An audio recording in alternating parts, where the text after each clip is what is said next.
السلام علیکم دوستانو، شیردل تخنیکی معلوماتی چینل ته ښه راغلاست.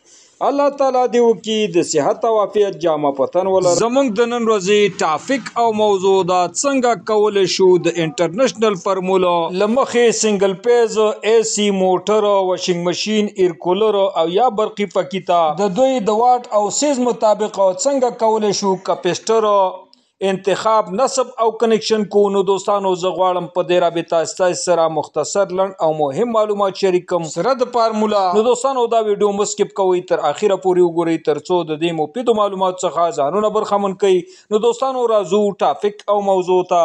کله چې تاسې د څلور واړه مهمو برقي سامانالاتو ته چې سنګل پیج دي دې ته د کپسټر سیز معلومول غواړئ او غواړئ د فارمول په واسطه باندې دې ته کپسټر نصب او انتخاب کوي او د دې سیز معلوم کوي، نو تاسې ته پکار دي د فارمول څخه مخکې چې د دغه برقي سامانالاتو څلور مهمې والیو معلومې کړئ او د دې نه وروسته دوستانو تاسې د فارمول څخه استفاده وکړئ.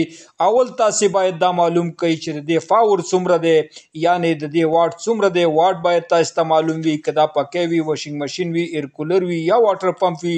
دوهم د دې د ولټ اندازه معلومه کړئ چې دا په 220 که دا په 213 وولټ باندې چلیږي. دریم د دې فریکانسي معلومه کړئ چې د فریکانسي 50 د کشپېته ده. او اخیری او څلورم د دې افیسینسي معلومه کړئ چې د دې افیسینسي 80 ده که 90 ده.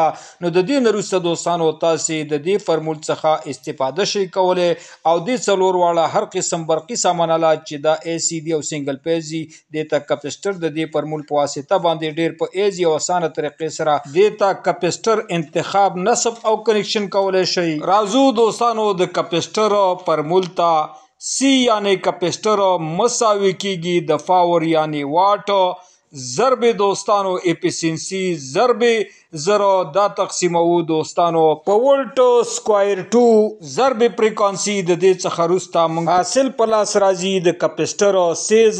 نو دوستانو راځو د دې فارمول په واسطه باندې څنګه کولی شو زموږ سره اگزامپل یو چتی پکې دی د دې د کپسټر سیز معلوم کو.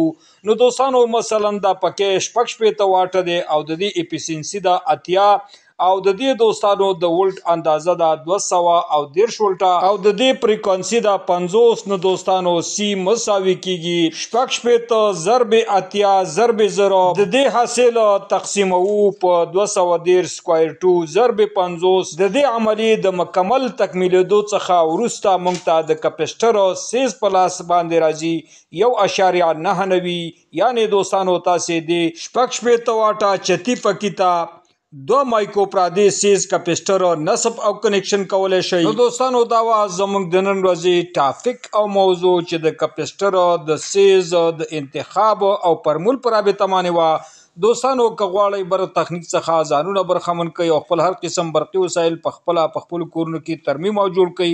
نو دوستانو که تر اوسه پورې مو زما چینل نه وي سبسکرایب کړی نو مهرباني وکړئ زما چینل سره سبسکرایب کړئ او که دا ویډیو مو خوښه شوې د خپلو ملګرو سره لایک او شیر کړئ ترڅو خیر او پیدې ټولو ته ورسیږي.